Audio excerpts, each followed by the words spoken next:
So Shaz, lovely to see you here on Marlin Road in the strangely named Department W.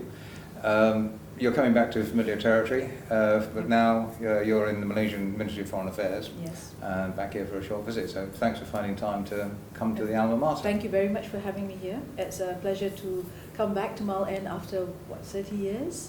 So lots of changes that I've seen walking down from Mal-N. And I'm glad that QMUL is doing so well these days. Yeah. Well, I have you beaten by a fair bit in terms of 30 years.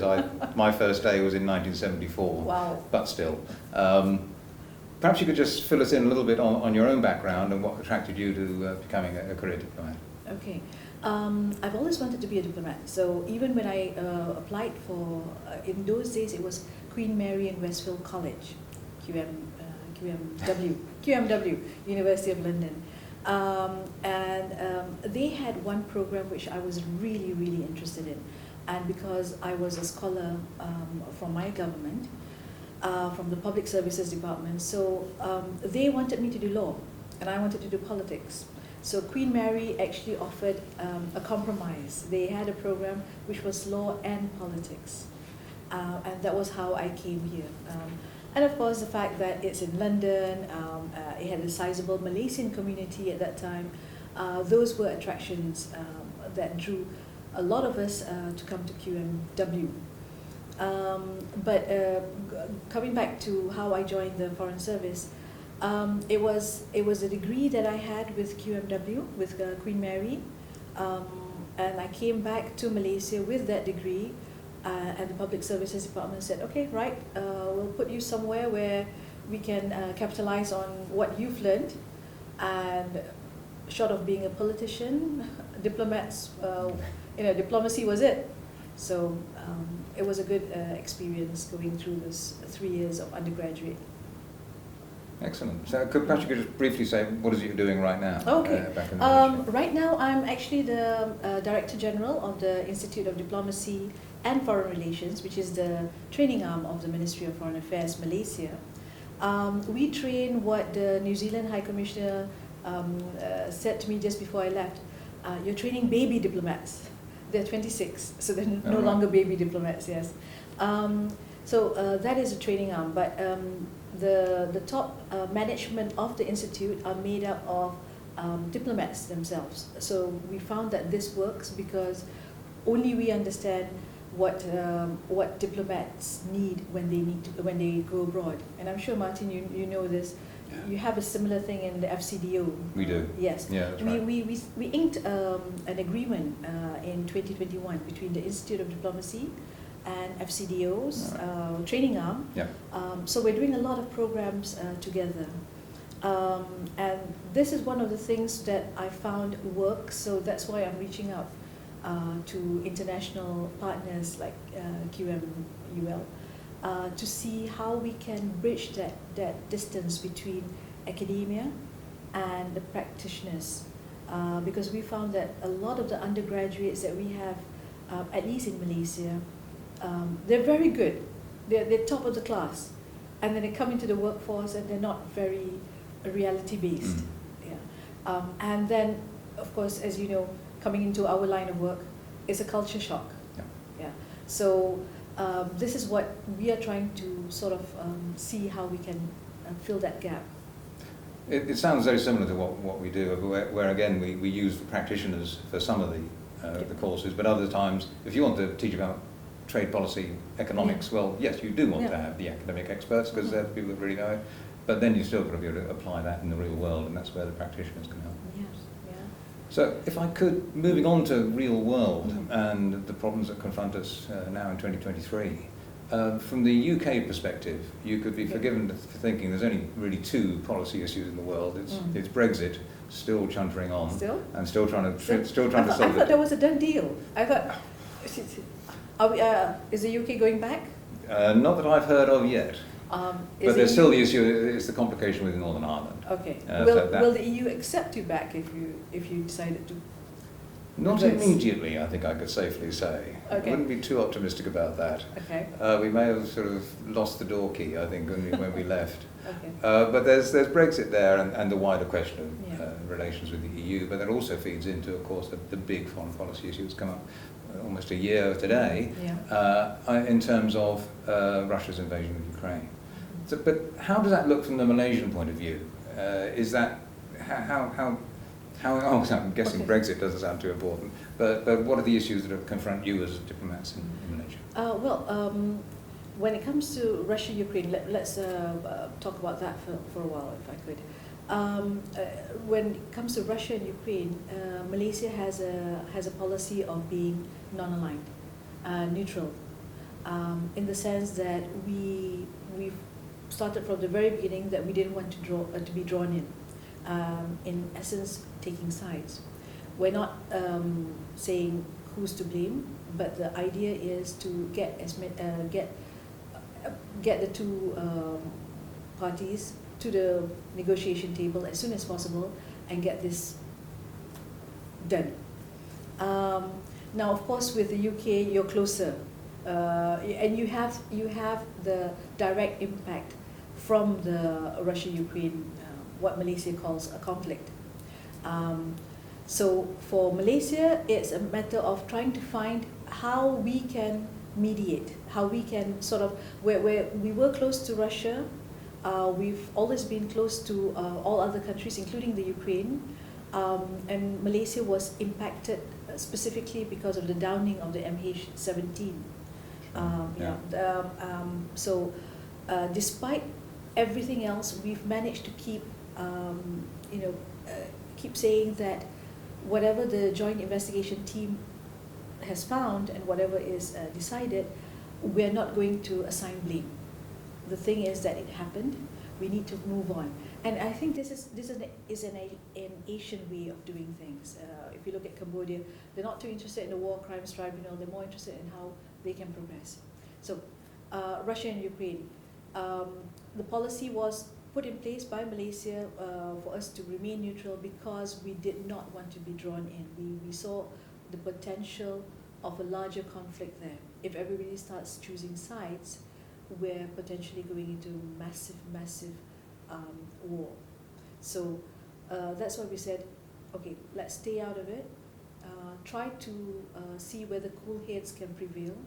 A lot of countries have offered themselves as mediators, as brokers of peace. It's just a matter of whether the two parties can actually agree on who they want as a broker of peace and whether they can really come to the table. And this is all about political will. So Malaysia is looking at the conflict, but we still remain neutral out of it. It's not the ideal situation, but as I said, UK is much closer to the conflict. Countries of Europe are closer. If everyone started choosing sides, we'll really be in trouble. So this is where we're at. I'm going to be kind enough not to press you too much on all that, Yeah, because I must thank say, you so much. my view is very different from that. I know. You can imagine. A lot of people have called for the ASEAN states. So I'm going to say the ASEAN, this is pretty much the ASEAN position. Yes, it on is. these things. It is, yeah. Okay. We'll let you off for the moment. Okay, but thank you. actually, could you actually talk about China for a second? I mean, Sure, surely yeah, that's that fine. must be, Yeah. from the Malaysian perspective, or is it? Tell me, I mean, what It is. if you're going to pick another foreign policy issue that No, keeps your China foreign is fine. mission? China is fine. Yeah. Perhaps because that word proximity, and you thought about China being closer to Malaysia. Yeah. I think with China, it's always a balancing act. It's not just small states like Malaysia, but also I think the rest of the world is looking at what China is going to do. So for us, we have a lot of layers to our to Malaysia's relationship with China. You're talking about the South China Sea. You're talking about claims there. You're talking about, it's our biggest trading partner. One of our biggest investors, at least top 10.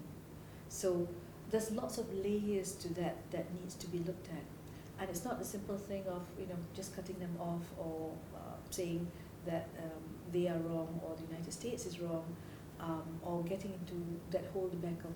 So we are trying to manage things, balancing relations between China and the United States. The United States is also still one of our biggest trade partners.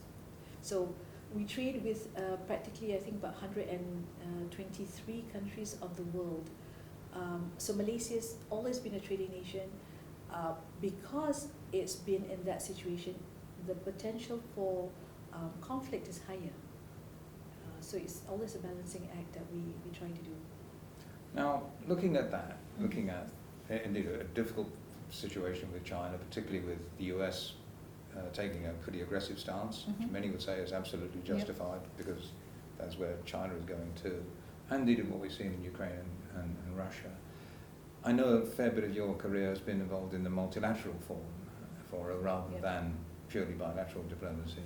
Now, so how does Malaysia, indeed yourself, see the performance of the multilateral instruments and agencies in this? I mean, it hasn't been a brilliant story so far. No, it hasn't. You know this. The UK is very fortunate that it's part of the P5.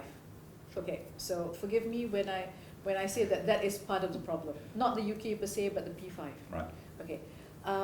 If you look at multilateralism, it does make sense that you can't have a system where you have one country, one vote.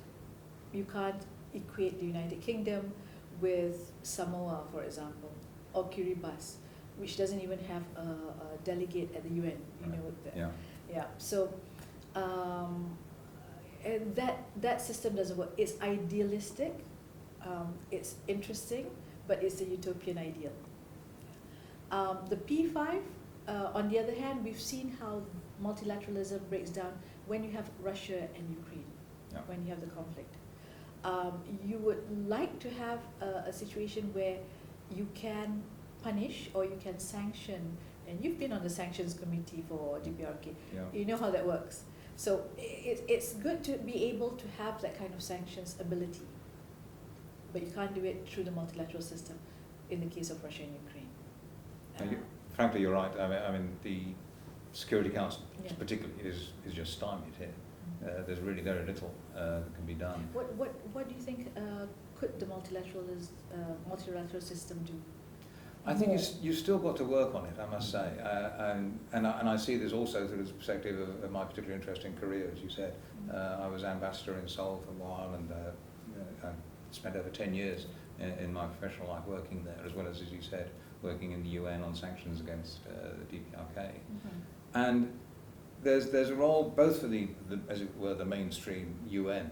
You had to keep trying at that, and if indeed you're going to make the clear signals to countries like North Korea, you have to have some consensus there. But that's increasingly difficult to achieve. It did actually when I was looking after the issue, which was 2012 to 14. Yeah, but you were the coordinator for the panel. I was coordinator right? of the panel. Absolutely. How bad was that? Very difficult. I mean, every single comma and every single. Absolutely. So my panel consisted of P5 representatives, plus Japan, South Korea, and South Africa. And in a sense, just to get them to agree on what day of the week it was enough of a problem. Was the panel discussion in the basement or somewhere where you had windows? Often it would be inside, okay. But we were well aware that I mean everything was hacked. There was lots of interesting agencies interested in what we were doing. So, thinking of your time at Queen Mary's, QMW as it was at the time, yes. How has that shaped your future career, and what also would you say to people in a similar position now, leaving Queen Mary's? What do you think they should be trying to make sure that they take away with them? Okay. When I was here, it was 1992 to 1995. Remember it very clearly. I was very much into the human rights, understanding human rights. Okay. So one of the subjects that I actually took was the rights of the child, and that was taught by Professor Geraldine Van Buren, who was one of the drafters of the Convention on the Rights of the Child, and she's still teaching here apparently. So she was a wonderful professor. She didn't like me very much because I kept asking a lot of questions, but it did get me interested in human rights, understanding the different aspects of human rights. At the same time, ironically, there was another Malaysian, a little bit more older than I was. She was a matured student then, and she and I became good friends. There were about 8 of us in this circle, and her name was Siti Kasim. Fast forward 20 years on, I joined I became a diplomat, I joined the Foreign Service, and I did human rights as the Undersecretary heading Human Rights Division 3 times at the ministry. So that was how attached I was to human rights issues. And Siti Kasim became an activist, very vocal, very colourful. So we would kind of see each other across the table. So you had 2 alumni members, one on different divides of the human rights spectrum. One, I of course had to push for the policy, the government's policy on human rights, answer questions that came in from Geneva. And Siti was always trying to fight for the rights of every single thing, from indigenous peoples to corruption, everything that you could think of. So it was just funny because we were at QMW at the same time. Right. We had the same professor, and yet it spawned 2 different viewpoints. Go in either direction. Yeah. Right. So that was how, for us, that was exactly how diverse QMW was. It allowed us the platform to, develop our own voice. I think, quite honestly, diversity is perhaps the key word to use here. Yeah. It is an incredibly diverse university, and you can take away from it no end of things. When you were in was it QMW QMC then? at that QMC, point. Yeah. Queen Mary College. Yeah. Okay. So Westfield was a nursing college, yeah. Yeah, but amalgamated early 80s. Okay. Yeah. But things haven't changed, the courtyard? Oh gosh, enormous change. Okay. Enormous change. I know you're going to go for a tour soon, so you'll Hopefully. be able to see it all. It'll be lovely. Well, Shaz, thank you so much for joining this afternoon. It's been lovely to talk to you. Thank you so much for making the time, and thank you so much for inviting me here. Not at all. It's been a pleasure. Pleasure. Come again. Okay, thank you. Okay.